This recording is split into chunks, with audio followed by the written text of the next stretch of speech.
여러분들은 신앙생활 하시기 어떠십니까? 신앙생활이 쉬우신가요? 아니면 어려우신가요? 기독교인으로 살아가는 것이 쉽습니까? 어렵습니까? 한번 대답을 해보세요. 많은 분들이 기독교인으로 살아가는 것이 어렵다고 생각합니다. 왜냐하면 교회에서 제시하는 어떤 이렇게 성도는 이렇게 좀 해야지 하는 그런 표준들이 만만치 않기 때문입니다. 그런데 실상은 어떻습니까? 성경은 거의 읽지 않고 주일에 와서 말씀 듣는 것으로 퉁치고 기도는 식사 기도가 전부이고 교회에서 하는 심야 기도나 새벽 기도는 나가지 않고 그래도 대부분의 성도들은 주일만은 성수하려고 노력하고 있습니다. 그렇기에 대부분 스스로 자신에 대해서 생각하기를 나는 보통 정도의 평균은 되겠지라는 그런 생각을 하고 살고 있습니다. 그러나 삶이 어떻습니까? 때때로 우리가 유혹에 빠지고 불의한 줄은 알지만 뭐 내가 힘 있나 하면서 세상의 압력에 슬쩍 굴복하기도 하고 어쩔 수 없잖아 하면서 말입니다. 그러면은 신앙생활을 제대로 한다는 것은 어떤 의미일까요? 우리는 이렇게 생각합니다. 일단 그래도 좀 성도라면 말이야. 좀 교회에 오래 다닌 성도라면 일단 술, 담배 하면 안 되지. 그리고 인간이 좀 인격적으로 좀 나무랄 데가 없고 성경을 좀 잘 알고 말씀을 잘 지키고 그리고 정기적으로 새벽 기도도 좀 하고 주기적인 금식 기도도 하고 거기에다가 1년에 한두 명 정도 교회에 데려올 수 있으면 전도할 수 있으면 금상첨화지라고 그렇게 생각합니다. 이렇게 온전한 신앙생활을 하기 위해서는 경건생활을 철저히 해야 된다 이렇게 생각하는 것이죠. 그래서 하다 보면 만만치 않으니까 결국 아무나 신앙생활 제대로 할 수 있는 게 아니야. 정말 만만치 않구나 라고 생각합니다. 예수 믿는 것은 정말 어려운 일이야 이렇게 생각을 하는 것이죠. 상당히 설득력 있는 설명이 아닐 수 없습니다. 그러나 이것은 사실이 아닙니다. 기독교인이 되는 것은 세상에서 가장 쉬운 일입니다. 오히려 진짜 어려운 게 뭐냐 하면은 하나님을 믿지 않고 사는 것이 진짜 어려운 일입니다.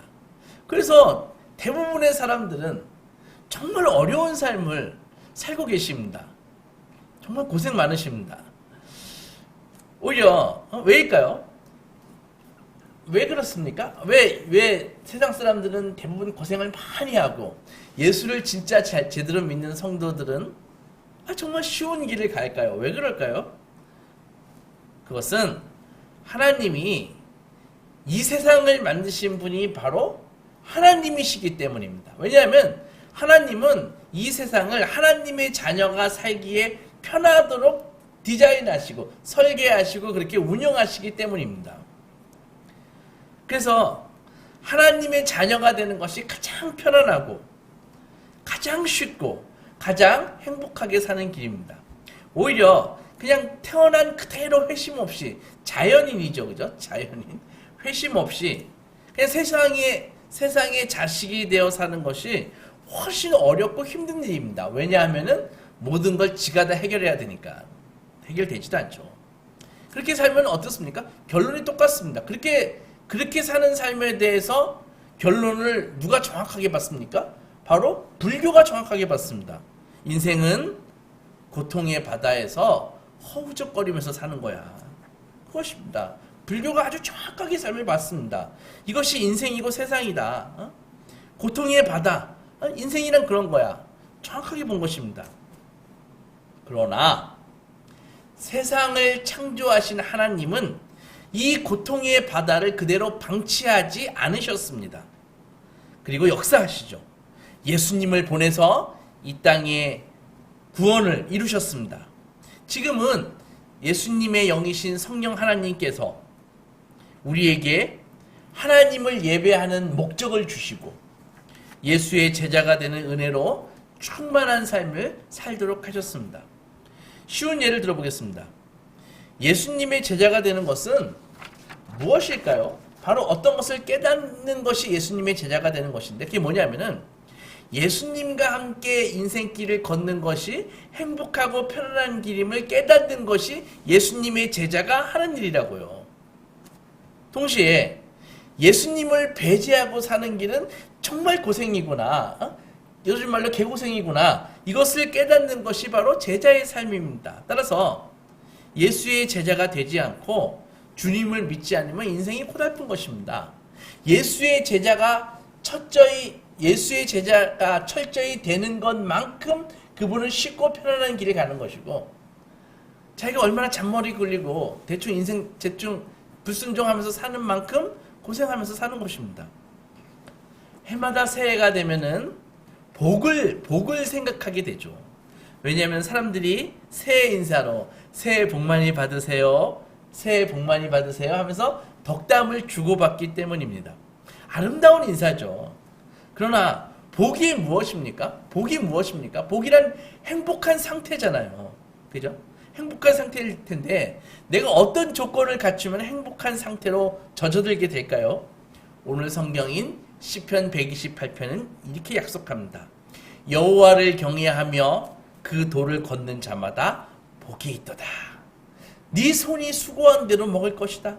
네가 복되고 형통하리도다. 네가 평생에 예루살렘의 복을 받을지어다. 네 자식의 자식을 볼지어다. 너의 가정에서 네 아내는 결실한 포도나무 같으며 네 식탁에 둘러앉은 자식들은 어린 감람나무 같을지어다. 이렇게 말씀하거든요. 그러니까는 성도의 행복한 가정을 묘사하고 있는 것이죠. 성도는 이렇게 복의 약속과 복의 완성 사이에서, 약속이 있고 완성이 있잖아요. 복을 하나님께서 약속을 주시지 않습니까? 여호와를 경외하는 삶을 살라. 그럼 네가 형통하고 복될 것이다. 그런 약속이 있고 그 약속이 이루어지는 성취가 있잖아요. 그럼 성도는 이 약속과 성취 사이에서 왔다 갔다 하면서 사는 사람이라고요. 순종해가지고 성취를 맛보면서 살든지, 아니면 약속을 받았지만 자기의 그 자아가 온전히 죽지 않아서 계속 일부분 불순종하면서 고생하면서 살든지, 여기를 왔다 갔다 하면서 사는 존재가 성도라고요. 하나님께서는 원래 복을 주시는 분입니다. 그분의 자녀인 우리들은 원래 하나님의 복을 받기로 다 결정되어 있는 그런 존재입니다. 어떻습니까? 태초에서부터 아담과 하와를 만드시고 하나님은 그들에게 복을 주셨습니다. 창세기 1장에 보면 28, 23절에 하나님이 그들에게 복을 주시며 하나님이 그들에게 이르되 생육하고 번성하고 땅에 충만해라. 땅을 정복해라. 바다의 물고기와 하늘의 새와 땅에 움직이는 모든 생물을 다스리라 하시니라. 아브라함을 갈대아 우르에서 불러내시면서 하나님이 뭐 하셨어요? 그에게 복을 주셨습니다. 창세기 12장에 보면은 내가 너로 큰 민족을 이루어 내가 너에게 복을 주고 내 이름을 창대하게 하리니 너는 복이 될지니라. 이스라엘 12지파는 어떤가요? 야곱이 이제 인생을 마무리하면서 12지파에게 어마어마한 복을 주시는데 그 12명의 형제들에게 각각 자기의 개성에 맞게, 자기의 그 성격에 맞게 아주 생명력 넘치는 그런 축복을 주십니다. 창세기 49장에 잘 나와 있습니다. 다윗도 복의 사람이었습니다. 다윗의 길이 언제나 순탄하지만은 않았지만, 그런 굴곡이 있는 인생이었지만 그에게 베푸신 하나님의 은혜는 다윗의 고난을 압도하고도 남았습니다. 그의 인생에 그림자가 있었지만 언제나 다윗은 활력이 넘쳤다고요. 생명력이 넘쳤다고요. 예수께서는 어떻습니까? 산상수훈에서, 하나님이신 예수님은 어떻게 하셨나요? 산삼수훈에서 딱 사역을 시작하시면서 얼마 되지 않아서 모든 제자들을 부르시고 설교를 시작하셨는데 8가지 복으로 설교를 시작하셨잖아요. 특별히 당신의 제자들은 이 예수님은 이 8가지 복을 받기를 원하셨잖아요. 그리고 주님은 어떤 사람이 복 있는 사람인지 분명하게 정의해 주셨다고요. 성경의 마지막 책 요한계시록 1장에서는 뭐라고 나와 있나요? 이 예언의 말씀을 읽는 자와 듣는 자, 그리고 그 말씀을 지키는 자가 복이 있다. 때가 가까웠다. 이렇게 말씀하셨지 않습니까? 즉 하나님의 말씀을 간직하고 지키는 자가 복이 있다라고 하셨습니다. 그러니까는 여러분들 예수님을 따르는 것이 뭐 십자가 진다 그래가지고 사회적으로 몰락하는 그런 길이 아닙니다. 예수님을 따른 제자의 길이 궁핍한 삶을 사는 것이 제자의 삶이 아닙니다. 새벽적 많은데 의무적으로 일찍 일어나서 그렇게 해야 하는 것도 아니에요.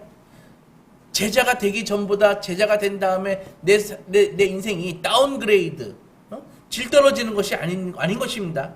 오히려 우리의 가능성이 예수 믿음으로써 확장되고 우리의 에너지가 오히려 더 넘치고 기쁨이 충만한 삶을 사는 것이 바로 예수님의 제자의 삶이 바로 그런 삶이라고요. 그러면 성경이 말씀하고 있는 복이란 무엇일까요? 그 복이 세상이 생각하는 복과 똑같을까요? 하나님의 말씀을 읽으면서 그리고 복된 신앙의 선배들을 바라보면서 하나님께서 주시는 복은 외적인 복이 아니구나라는 것을 알 수 있습니다. 한번 크게 이렇게 로또 해가지고 대박 당첨되고 이런 것이 아니라는 것입니다. 성경이 말하는 복은 바로 잘 들으세요. 성경이 말하는 복은 내적인 복입니다. 행복은 외부에서 복이 주어지는 것이 아니라 바로 내적인 힘에서 주어지는 것입니다. 외부에서 주어지는 이 행복의 특징이 뭐예요? 그거 다 일시적이고 지속적이지 않다라는 것입니다. 그 복은 외부에서 우리가 기본적으로 얻으면 복일 거라고 생각하는 그런 것들은 기본적으로 특징이 무엇입니까? 바로 일시적이라는 것이죠. 그것을 받으면 받을수록 취하면 취할수록 권태와 무감각에 빠져버립니다. 그러니까 그건 엄밀한 의미에서 복이 아닌 것입니다. 그러나 내적인 힘은 그것 없이는 살 수 없는 생명력이 있습니다. 하나님은 바로 이 내적인 힘을 복으로 주십니다. 하나님의 복은 외부가 아니라 우리의 중심에 부어주십니다. 그러므로 우리에게 채워지는 것은 외적인 것이 아니라 내적인 에너지인 것입니다. 이 내적인 에너지만 있으면 그 필요한 외적인 것들은요, 얼마든지 창조할 수 있는 것입니다. 하나님께서 바로 그것을 창조할 수 있는 외적인 복을 창조할 수 있는 그 복을 능력을 내적인 복에 내적인 그 마음에 심령에 부어주신다는 것이죠. 결국 복이란 넓은 의미에서 무엇입니까? 우리의 주어진 삶을 누릴 수 있는 능력이 복인 것입니다. 그것이 생명력입니다. 하나님께서 믿음의 길을 가고 있는 자녀들에게 이 생명력을 채워주십니다. 그분과 동행할수록 성도는 하나님이 주신 생명력으로 충만한 삶을 살 수 있는 것입니다. 그러니까 이 생명력이 없으면 어떻습니까? 쉽게 고갈돼 버리죠. 찰랑찰랑한 인생을 살 수 있습니다. 그러나 생명력으로 충만한 인생은 웬만한 외부의 환경에 있어서도 전혀 동요하지 않는 그런 어마어마한 에너지를 갖고 있는 것이죠. 이 생명력 앞에서 무기력도 다 극복될 수 있고 두려움도 무능함도 다 극복되는 것입니다. 그러면 복된 삶의 모습은 어떤 모습일까요? 한번 3절 보겠습니다. 내 집 안방에 있는 내 아내는 결실한 포도나무 같으며 내 식탁에 둘러앉은 자식들은 어린 감람나무 같을지어다. 이 시인이 두 개의 나무를 얘기하면서 재밌는 표현을 했죠. 복된 사람은 포도나무 같은 아내와 감람나무는 요즘 말로 뭐예요? 올리브 나무잖아요. 올리브 나무 같은 자식들을 많이 가지게 된다는 말입니다. 올리브 같은 자식이 무엇일까요? 포도나무 같은 아내가 어떤 아내일까요? 히브리적인 표현이죠. 고대 이스라엘에서 행복의 지표는 포도나무 같은 아내를 얻는 것이고 감람나무 같은 자식을 얻는 것인데 포도나무 포도나무의 특징이 뭐냐면은 바로 증식입니다. 다산입니다. 그래서 아내가 자식을 많이 낳는 아내를 얻으면은, 야, 그 사람 정말 복된 사람이다, 이렇게 얘기하는 것입니다. 감람나무 같은 어린 자식들은 무엇일까요? 감람나무로, 올리브나무로 뭐예요? 기름을 짜잖아요. 그러니까는 풍요로움을 얘기하는 것이죠. 그러니까 자녀들이 잘 돼서 번듯하게 많이 생산을 하면은 그게 정말 복된 것이다, 이렇게 고대 그 히브리에서는 이렇게 생각하는 것이죠. 그러면은 이 표현을 요즘 말로 그대로 적용할 수 있나요? 아내는, 우리 집은 둘밖에 없으니까 전 평균이고, 애들 5명 난 아내는 진짜 복된 사람입니까? 그런 것이 아니겠지요. 그것은 바로, 축복은 바로 증식에 있는 것입니다. 증식. 그래서 축복의 기능은 생활 속에서 서로 나누고 기쁨을 누리는 데 있습니다. 우리는 살아가면서 끊임없이 영혼들을 만나잖아요. 그리고 그 영혼들은 뭐예요? 자기가 갖고 있는 것을 공유하게 되어 있다고요. 그때 진짜 복이 있는 영혼들은 자신이 갖고 있는 것을 다른 사람에게 나누어 줍니다. 왜냐하면 축복의 효력은 본질상 그것부터 흘러나와서 주변으로 발산되는 것이 축복이니까. 그래서 축복의 성격은 배가 되고 증식하는 데 있습니다. 우리는 행복하기 위해서 무엇이 있어야 한다고, 무엇을 소유해야 된다고 우리는 생각합니다. 정말 더한 것은, 내가 무엇이 없기 때문에 나는 불행해라고 생각한다면 그 사람은 정말 1차원적인, 정말 피상적인 그런 사람이라는 것이죠. 장래를 보장해주는 부를 소유하고, 우리는 어떻게 생각합니까? 부를 소유해야 되고, 돈은 많으면 많을수록 좋고, 그리고 번듯한 명예가 있어야 되고, 그리고 내 삶이 안락해야 돼. 이것이 있어야 행복한 거야 라고 생각합니다. 그러나 이것들은 행복의 끝단에 있는 것들입니다. 행복의 한 표현에 불과한 것입니다. 행복의 본질이 아닙니다. 그냥 행복의 모습일 뿐입니다. 돈이 참 좋은 것이지만 돈만 있으면 안 되는 것입니다. 명예도 참 좋은 것이지만 명예만 있으면 안 됩니다. 안락함이 참 좋은 것이지만 편안함만 있으면 안 됩니다. 물론 부와 명예와 안락함이 동시에 있으면 문제가 없다, 그런 말도 전혀 아닙니다. 생각해 보십시오. 세상의 행복은 대개 누군가의 것을 취해서 내 만족을 취하는 것입니다. 나의 생활 수준이 올라간 만큼 누군가의 형편은 약화되는 것입니다. 내 주식이 막 오르고 있어요. 누군가는 싼 값에 나에게 팔았다는 거 아닌가요? 내가 집을 아주 싸게 샀다면은 누군가는 그 싼 가격에 집을 팔 수밖에 없는 형편이 아니었을까요? 내 자식이 좋은 학교에 진학을 했어요. 그러면 내 자식이 좋은 직장에 취직했어요. 누군가는 어떻습니까? 떨어지는 사람이 있어야 내 자식이 좋은 직장에 갈 거 아닙니까? 내가 저렴하게 농산물을 샀어요. 누군가는 힘들게 농사 지은 것을 아주 싸게 팔 수밖에 없었다고요. 그리고 그 누군가는 그 가격에도 농산물을 살 수 없어서 굶주리는 사람들이 있는 것입니다. 이 세계에 왜 이렇게 굶주리는 사람이 많을까요? 기후변화로 작황이 안 좋아서? 전쟁으로 인해서 곡물 수출길이 막혀서? 다 아닙니다. 세계 기아 문제 전문가들은 우리 지금 현대 인류는 우리 모든 사람이 다 충분히 먹을 만큼 식량이 다 생산되고 있다고 합니다. 결국 문제는 생산이 적게 되어서가 아니라 분배가 안 되는 것이죠. 문제는 가진 자의 탐욕 때문입니다. 사람들은 내 손에 움켜진 것이 충분하지 못하면 불행해질 수 있다고 느끼는 것입니다. 움켜진 것을 지키기 위해서 국방비를 어마어마하게 지출하지 않습니다. 미국을 천조국이라 그러거든요. 그러니까 이게 무슨 말이냐 하면은 1조 달러를 국방비로 지출한다고 하는데, 그것은 한국 돈으로 1300조 원이나 되는 그 돈인데, 우리나라 한 해 예산 전체의 2배를 국방비로 지출하는 것입니다. 결국 기아 문제 해결은 정부가 하는 것도 아니고 경제 주체가 하는 것도 아니고 누가 해야 됩니까? 바로 교회가 해야 되는 것입니다. 바로 성도가 해결해야 되는 것입니다. 어떻게 할까요? 그것은 그리스도인들이 주는 것이 받는 것보다 복됨을 깨닫는 것입니다. 깨닫고 행하는 것입니다. 우리가 나누어 주기를 배워나갈 때 우리 삶의 활력이 그만큼 커집니다.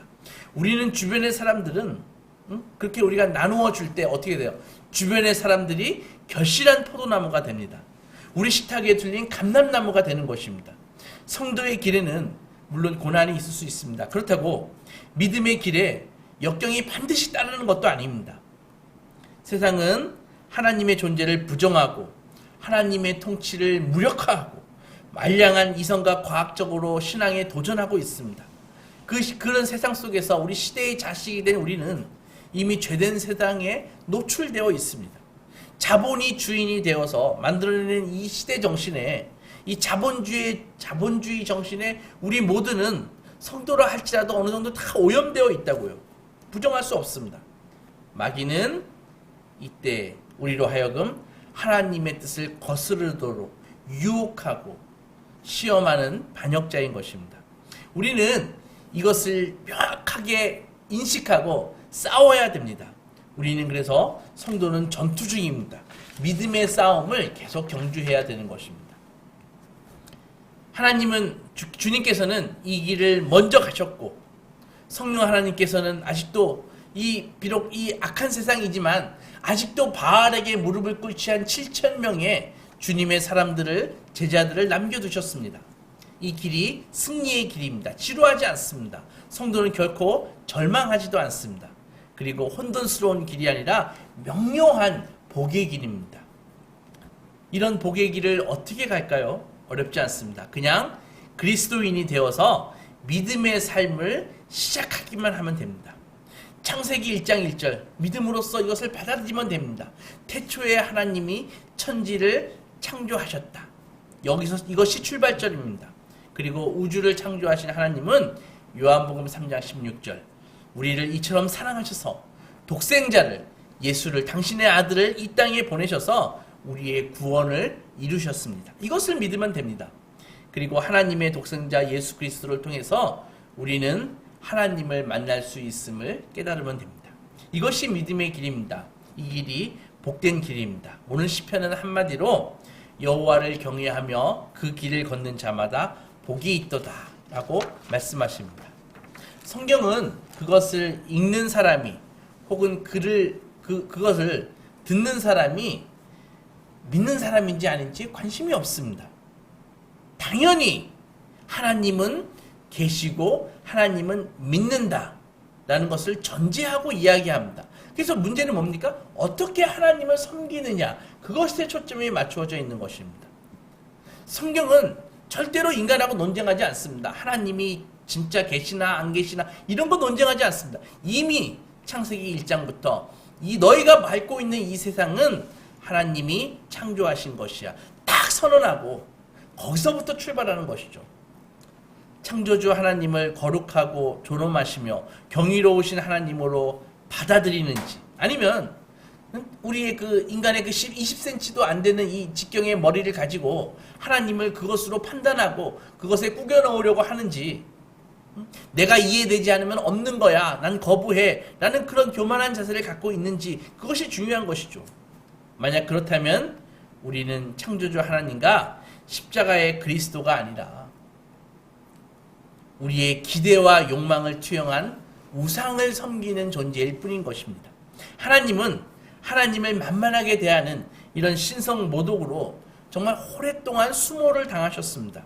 그것은 하나님이 그런 모독에 무력하시기 때문이 아니라 큰 인내와 사랑으로 오래 참으시기 때문입니다. 그런 태도를 경계해서 오늘 성경은 뭐라고 말씀합니까? 여호와 하나님을 경외하라, 경외해라, fear, 경외해라 라고 말씀하십니다. 우리를 겁주려고 그러시는 것이 아니에요. 하나님의 압도적인 위엄 앞에서 경외하는 마음을 갖게 하시기 위해서입니다. 왜 하나님을 경외하라고 하실까요? 그래야 하나님을 만날 수 있으니까. 우리가 작은 어려움에도 징징거리지 않고 투덜대는 습관을 그치고 안다라는 태도와 조급증을 버리고 있는 그대로의 하나님을 만나게 하기 위해서 하나님을 경외하라고 하신 것입니다. 자비롭고 나의 삶을 변화시키는 용서의 말씀을 하나님을 경외해야 그 말씀을 경청할 수 있으니까, 그래서 경외해라 하신 것입니다. 사랑하는 소망교회 성도 여러분, 오늘 성경에서 여호와를 경외하며 그 길을 걷는 자마다 복이 있다라고 하셨습니다. 그 길을 걷는 자 예외 없이, 즉 하나님께서 우리를 지으신 목적대로 사는 사람은 예외 없이 복이 있다라고 하셨습니다. 우리는 우리에게 주어진 길을 완벽하게 걸을 수 없습니다. 우리 연약하잖아요. 의지도 나약하고 인격도 불완전하고 믿음도 연약하잖아요. 그러나 하나님의 길은, 여호와 길은 분명하고 그 길을 걷기만 하면 됩니다. 그 길을 걸을 수 있는 힘은 주님께서 주십니다. 그리고 그 길의 방향은 성경에 이미 제시되어 있습니다. 우리가 설령 가끔 넘어지고 상처 입다 하더라도 그 방향으로 갈 때 우리 삶이 낭비되지 않는 것입니다. 행복의 길로 갈 수 있는 것입니다. 하나님의 길과 그분의 임재가 있는 곳에, 그곳에 행복이 있기 때문입니다. 방법은 간단합니다. 여호와를 경외하며 그 도에 행하는 자마다 복이 있도다. 이 말씀이 2023년도 새해에 우리에게 주신 말씀입니다. 이 말씀 믿음으로 부여잡고 여호와를 경외하고 그 도를 걷는 소망의 자녀들이 되시기 주님의 이름으로 축원합니다. 기도하며 나가겠습니다.